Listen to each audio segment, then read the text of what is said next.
కాసేపట్లో కర్ణాటక సీఎం కుమారస్వామి విశ్వాస పరీక్ష జరగనుంది. 12:15 ప్రారంభం కానున్న విధాన సభలో కుమారస్వామి తన బలాన్ని నిరూపించుకోనున్నారు. ఎమ్మెల్యేలంతా స్పీకర్, డిప్యూటీ స్పీకర్లను ఎన్నుకోనుండగా స్పీకర్ పదవి కోసం కాంగ్రెస్, జేడీఎస్ పోటీ పడుతున్నాయి. స్పీకర్ ఎన్నిక తర్వాత సీఎం కుమారస్వామి విశ్వాస తీర్మానాన్ని సభలో ప్రవేశపెడతారు. అయితే కుమారస్వామి నాయకత్వంలోని కాంగ్రెస్, జేడీఎస్ల కూటమి బల పరీక్ష జాతీయ స్థాయిలో ఆసక్తిని రేకెత్తిస్తోంది.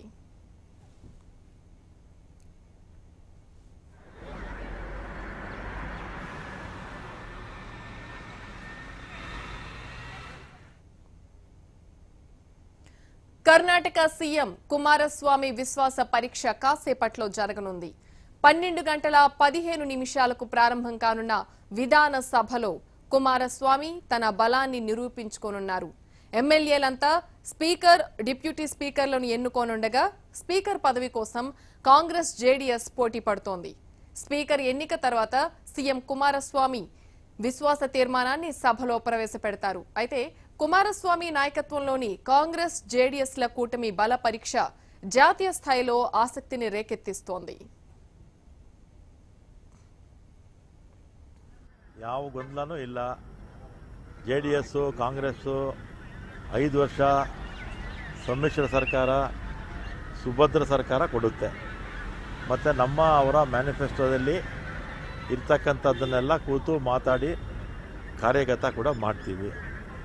BJP ಅವರಿಗೆ ತಡ್ಕೊಳ್ಳೋಕ್ಕಾಗ್ತಿಲ್ಲ, ನಾವು ಅವರು ಸೇರಿಕೊಂಡಿರೋದು. ಅದಕ್ಕೆ ಹೊಟ್ಟೆವರಿಗೆ ಆ ರೀತಿ ಮಾತಾಡ್ತಾರೆ. ಈಗ ಅದೆಲ್ಲ ಮಾತಾಡ್ಕೊಳ್ತೀವಿ, ಜೊತೆ ಸೇರಿದ್ದೀವಿ. ಈಗ ಮಹಾನಗರ ಪಾಲಿಕೆಯಲ್ಲಿ 3 ವರ್ಷದಿಂದ ನಾವು ಅವರು ನಡೆಸ್ಕೊಂಡು ಹೋಗ್ತಾ ಇದ್ದೀವಿ ತಾನೇ, ಅದೇ ರೀತಿ ಇದು ಕೂಡ ನಡೆಸ್ಕೊಂಡು ಹೋಗ್ತೀವಿ. ಮಹಾನಗರ ಪಾಲಿಕೆಯಲ್ಲಿ ಯಾವ ಸಮಸ್ಯೆನೂ ಇಲ್ವಲ್ಲ, ಸಣ್ಣ ಪುಟ್ಟ ಇದ್ದರೂ ಕೂಡ ಸರಿ ಮಾಡ್ಕೊಂಡು ಹೋಗ್ತೀವಿ. ಈಗ ಸಮ್ಮಿಶ್ರ ಸರ್ಕಾರ ಅಂದರೆ ಯಾವತ್ತೂ ಕೂಡ वो 5 साल के लिए, 2 साल के लिए, 2.5 साल के लिए वो हाईकमांड के लेवल में डिस्कशन हुआ, हमारे लेवल में डिस्कशन नहीं हुआ. अभी डॉक्टर परमेश्वर का जो स्टेटमेंट मैं कल देखा, मगर जो भी वो डिसीजन जो हुआ वो हाईकमांड लेवल में डिसीजन हुआ है, हमारे लेवल में डिसीजन नहीं हुआ. MLA को लेके डिसीजन नहीं हुआ. अभी हाईकमांड अभी क्या डिसीजन लिया हमारे को मालूम ना. अगर हाईकमांड 5 साल बोले तो 5 साल चलना चाहिए. अभी हाईकमांड के ऊपर डिपेंड है. अभी पार्टी से आदेश आया तो सपोर्ट करना ही पड़ेगा ना. ಪಾರ್ಟಿ से जब आदेश आया सपोर्ट करना है तो सपोर्ट करना ही पड़ेगा. ನಾನು ನಿನ್ನೆನೂ ಹೇಳಿದ್ದೀನಿ ಮಾಧ್ಯಮ ಸ್ನೇಹಿತರಿಗೆ, ನಾನು ಮಂತ್ರಿ ಸ್ಥಾನ ಯಾರಿಗೂ ಕೇಳಿಲ್ಲ, ಮಾನ್ಯ ಪರಮೇಶ್ವರ್ಗೂ ಕೇಳಿಲ್ಲ, ಮಾನ್ಯ ಮಾಜಿ ಮುಖ್ಯಮಂತ್ರಿ ಸಿದ್ದರಾಮಯ್ಯಗೂ ಕೇಳಿಲ್ಲ. బల పరీక్షకు సంబంధించిన మరిన్ని లేటెస్ట్ ఇన్ఫర్మేషన్ ని మా రిపోర్టర్ శిరీష్ అందిస్తారు. శిరీష్, చెప్పండి, ప్రస్తుతం కర్ణాటకలో జరగబోయే బల పరీక్షకు సంబంధించి అందరూ ఉత్సాహంగా, ఉత్కంఠగా ఎదురు చూస్తున్నారు. ప్రస్తుతం ఎలాంటి పరిస్థితి నెలకొంది?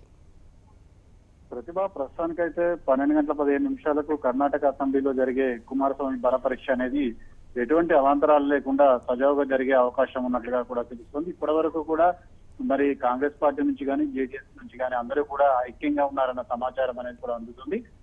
సభలో ఏదైనా నాటకీయ పరిణామాలు సంభవిస్తే తప్ప, అంటే కాంగ్రెస్ పార్టీ నుంచి ఎవరైనా రెబల్ గా మారితే తప్ప, లింగాయత్ ఎమ్మెల్యేలు ఎవరైనా రెబల్ గా మారితే తప్ప కుమారస్వామి విశ్వాస పరీక్షను గట్టెక్కడం ఖాయంగా కూడా కనిపిస్తోంది.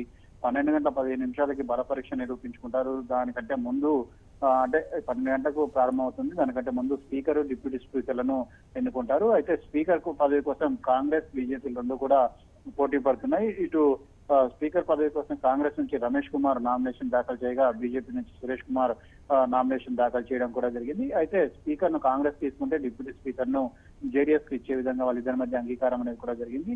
అయితే కుమారస్వామి విశ్వాస పరీక్ష కంప్లీట్ అయ్యేంత వరకు కూడా ఎమ్మెల్యేలందరినీ కూడా రిసార్ట్ లోనే ఉంచి రిసార్ట్ రాజకీయం నడపడం కూడా జరిగింది. ఈ బల పరీక్ష అనేది కూడా కంప్లీట్ అయిన తర్వాత కర్ణాటకలో మంత్రివర్గ విస్తరణ అనేది కూడా ఉంటుందని చెప్పేసి కూడా సమాచారం అందుతుంది. ఇప్పటి వరకు సీఎం, డిప్యూటీ సీఎంలు మాత్రమే ప్రమాణ స్వీకారం చేశారు. 2-3 రోజుల్లో మంచి ముహూర్తం చూసి మిగిలిన వాళ్ళతో కూడా మంత్రులుగా ప్రమాణ స్వీకారం కూడా చేయించనున్నారు. అయితే బీజేపీ సంబంధించి ముఖ్యంగా లింగాయత్ ఎమ్మెల్యేల పైన అందరి యొక్క దృష్టి అనేది కూడా కేంద్రీకృతమైంది. ఎందుకంటే లింగాయతులకు డిప్యూటీ సీఎం పదవి ఇవ్వడానికి కుమారస్వామి నిరాకరించడంతో ఆ వర్గానికి సంబంధించిన వాళ్ళు కొంత అసంతృప్తిగా ఉన్నారన్న సమాచారం అనేది కూడా అందింది.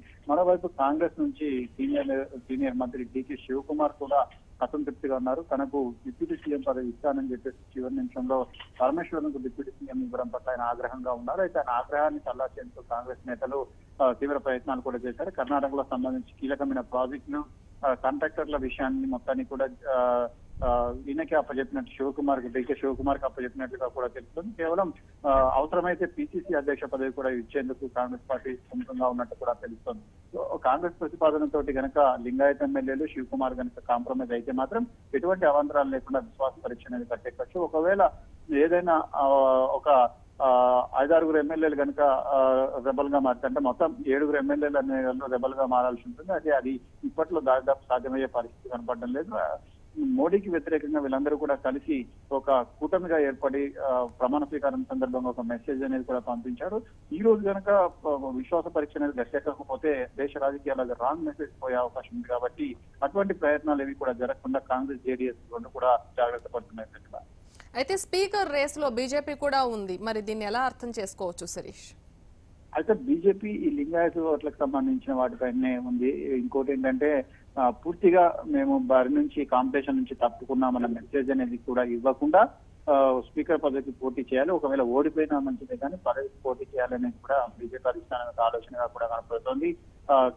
ఇటు అధికార కూటమికి వీళ్ళకి అంటే అధికారం సంపాదించుకోవడానికి వీళ్ళకి తేడా కేవలం 7-8 సీట్లే కాబట్టి ఒకవేళ లింగాయత్ ఎమ్మెల్యేలు గనక ఆ టైంలో గనక రెబల్ గా మారితే అది తమకు అన్ని వచ్చే అవకాశం ఉందన్న ఆలోచనలో బీజేపీ ఆ ప్రయత్నాలు కూడా చేస్తుంది. ఆ ప్రయత్నాలు సక్సెస్ అయ్యే అవకాశాలు చాలా తక్కువగా కూడా కనపడుతున్నాయి. ఎందుకంటే వీళ్ళందరినీ కూడా ఎమ్మెల్యేలందరినీ కూడా ఇంకా విచారణ నుంచి వాళ్ళందరితో కూడా కాంగ్రెస్ పార్టీ జేడీఎస్ రాజకీయాన్ని నడిపాయి కాబట్టి బీజేపీ ప్రయత్నాలు ప్రస్తుతానికైతే ఫలించే అవకాశాలు లేవని చెప్పేసి స్పష్టంగా కూడా తెలుస్తోంది.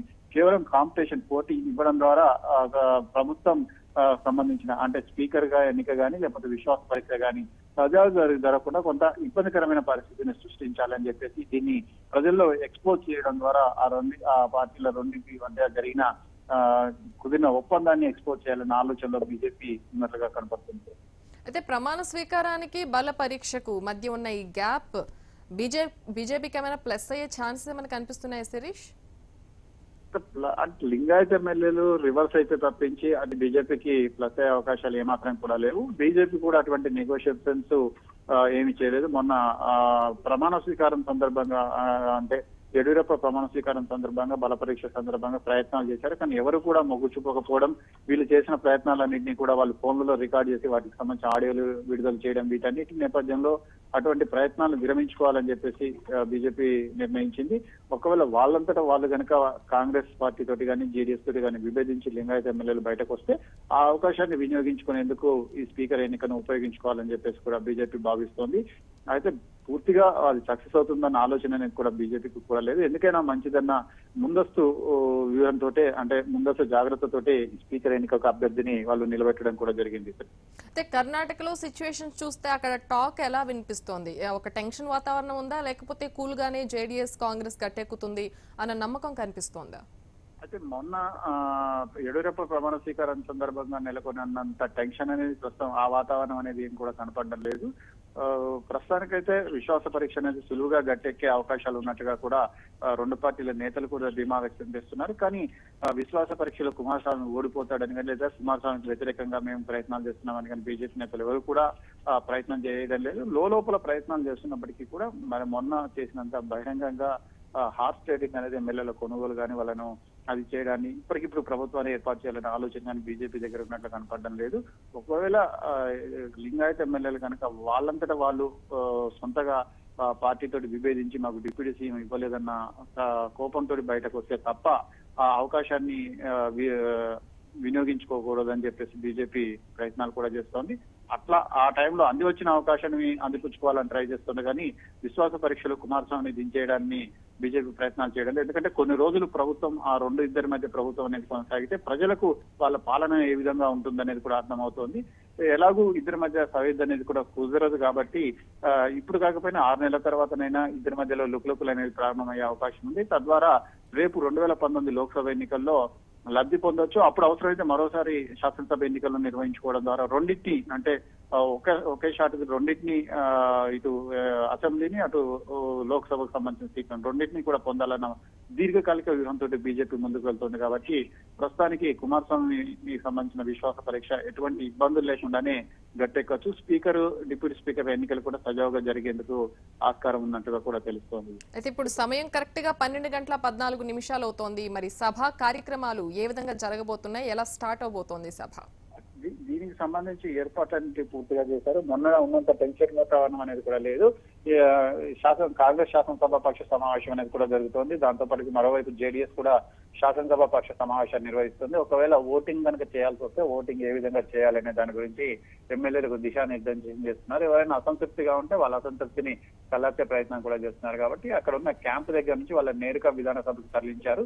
కొద్దిసేపట్లో ఎమ్మెల్యేలందరూ లోపలికి వస్తారు. లోపలికి వచ్చిన తర్వాత మొదట ప్రొటెం స్పీకర్ గా మొన్న బొప్పయ్య ఉన్నారు కాబట్టి బొప్పయ్య స్పీకర్ ఎన్నికను నిర్వహిస్తారు. స్పీకర్ ఎన్నిక జరిగిన తర్వాత అప్పుడు అధ్యక్ష స్థానంలో స్పీకర్ కూర్చొని డిప్యూటీ స్పీకర్ ఎన్నిక నిర్వహించి తద్వారా దాని తర్వాత విశ్వాస పరీక్షకు సంబంధించి ప్రకటన చేస్తారు. అప్పుడు విశ్వాస పరీక్షకు సంబంధించి పరీక్ష అనేది కూడా జరుగుతుంది. ఒకవేళ హ్యాండ్ కౌంటింగ్ లేకపోతే డివిజన్ కావాలంటే డివిజన్ ద్వారానే ఓటింగ్ జరిపేందుకు ఏర్పాట్లు లాంటివి కూడా చేశారు. ఎటువంటి ఇబ్బంది, గొడవ జరగకుండా కర్ణాటక పోలీసులు ముందు జాగ్రత్త చర్యలు చేపట్టారు. అసెంబ్లీలో కూడా మార్షల్స్ ని మోహరించడం కూడా జరిగింది. అయితే మొన్నటి టెన్షన్ వాతావరణం ఇప్పుడు లేకపోవడంతో ఈ విశ్వాస పరీక్ష మొత్తం కూడా సులువుగా గట్టెక్కచ్చు అని చెప్పేసి కూడా తెలుస్తుంది. అయితే స్పీకర్ అభ్యర్థి విషయంలో, డిప్యూటీ స్పీకర్ అభ్యర్థి విషయంలో ఏమైనా క్లాషెస్ కనిపిస్తున్నాయా అండ్ సజావుగా జరిగే అవకాశాలు కనిపిస్తున్నాయా? ప్రస్తుతానికి అయితే క్లాషెస్ ఏమైతే లేవు. ఎందుకంటే సీఎం పదవి అనేది జేడీఎస్ కి వెళ్ళిపోయింది కాబట్టి ఇటు స్పీకరు, డిప్యూటీ స్పీకర్, ఆ స్పీకరును అదే విధంగా డిప్యూటీ సీఎం రెండు కూడా కాంగ్రెస్ తీసుకుంటుంది.